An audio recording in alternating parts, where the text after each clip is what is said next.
Middle east में बढ़ते तनाव के कारण एलपीजी गैस सप्लाई प्रभावित हुई। कई शहरों में सिलेंडर की कमी से लोगों को परेशानी हो रही है और गैस एजेंसियों पर लंबी कतारें लग रही हैं। लखनऊ में एलपीजी सिलेंडर की कालाबाजारी की शिकायतों पर प्रशासन ने बड़ी कार्रवाई की। कई गोदामों और दुकानों पर छापेमारी कर सिलेंडर जब्त किए गए और कई लोगों के खिलाफ केस दर्ज भी हुआ।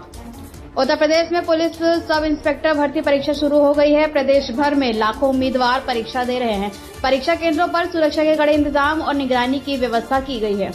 अलीगढ़ में पुलिस ने दरोगा भर्ती परीक्षा से पहले सॉल्वर गैंग के 2 सदस्यों को गिरफ्तार किया। आरोपी के पास से मोबाइल, दस्तावेज और परीक्षा से जुड़े कई संदिग्ध सामान बरामद हुए। मुख्यमंत्री योगी आदित्यनाथ ने कहा कि आधुनिक इंफ्रास्ट्रक्चर और नई परियोजनाओं से लखनऊ तेजी से विकसित शहर बन रहा है और आने वाले समय में नई पहचान बनाएगा। लखनऊ में आयोजित कार्यक्रम के दौरान राहुल गांधी ने भाजपा की नीतियों पर निशाना साधा। उन्होंने कहा कि देश में सामाजिक और राजनीतिक मुद्दों पर खुलकर चर्चा जरूरी है। उत्तर प्रदेश पुलिस ने खतरनाक चाइनीज मांझा बेचने वालों के खिलाफ अभियान शुरू किया है। लोगों से अपील की गई कि ऐसे मामलों की सूचना तुरंत पुलिस को दें। प्रधानमंत्री नरेंद्र मोदी की कोलकाता रैली का लाइव प्रसारण यूपी के कई शहरों में किया जाएगा। भाजपा कार्यकर्ता और समर्थन बड़े स्क्रीन पर भाषण सुनेंगे। मिडिल ईस्ट तनाव के बीच भारत के 2 एलपीजी टैंकर सुरक्षित हॉर्मुज जल डमरू मध्य पार कर भारत की ओर बढ़े। सरकार लगातार स्थिति पर नजर बनाए हुए है।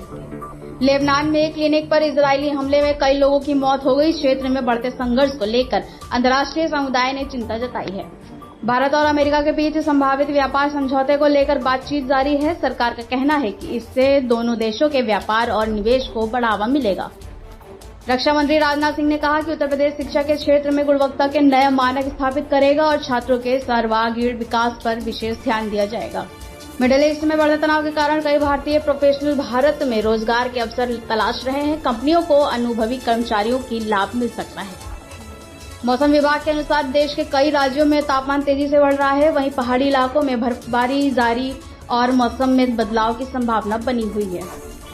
भारत 2026 में अंतर्राष्ट्रीय कृषि सम्मेलन की मेजबानी करेगा। सम्मेलन में महिला किसानों और कृषि क्षेत्र में उनकी भूमिका पर विशेष चर्चा होगी।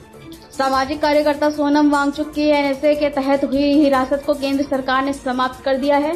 फैसले के बाद समर्थकों में खुशी देखी जा रही है। सरकार ने शेयर बाजार के नियमों में बदलाव किया है, जिससे कई बड़ी कंपनियों के आईपीओ को मंजूरी मिलने की संभावना बढ़ गई है। उत्तर प्रदेश सरकार ने पेट्रोल, डीजल और एलपीजी की कालाबाजारी रोकने के लिए विशेष अभियान शुरू किया। कई जिलों में छापेमारी और जांच तेज कर दी गई है। फर्रुखाबाद में गैस सिलेंडर लेने के लिए लगी लंबी लाइन में खड़े एक बुजुर्ग को अचानक आया हार्ट अटैक। अस्पताल ले जाने पर डॉक्टरों ने उन्हें मृत किया घोषित। भारतीय महिला hockey team world cup qualifier के फाइनल में इंग्लैंड से भिड़ेगी। टीम पहले ही विश्व कप के लिए क्वालिफाई कर चुकी है और जीत की उम्मीद जताई जा रही है।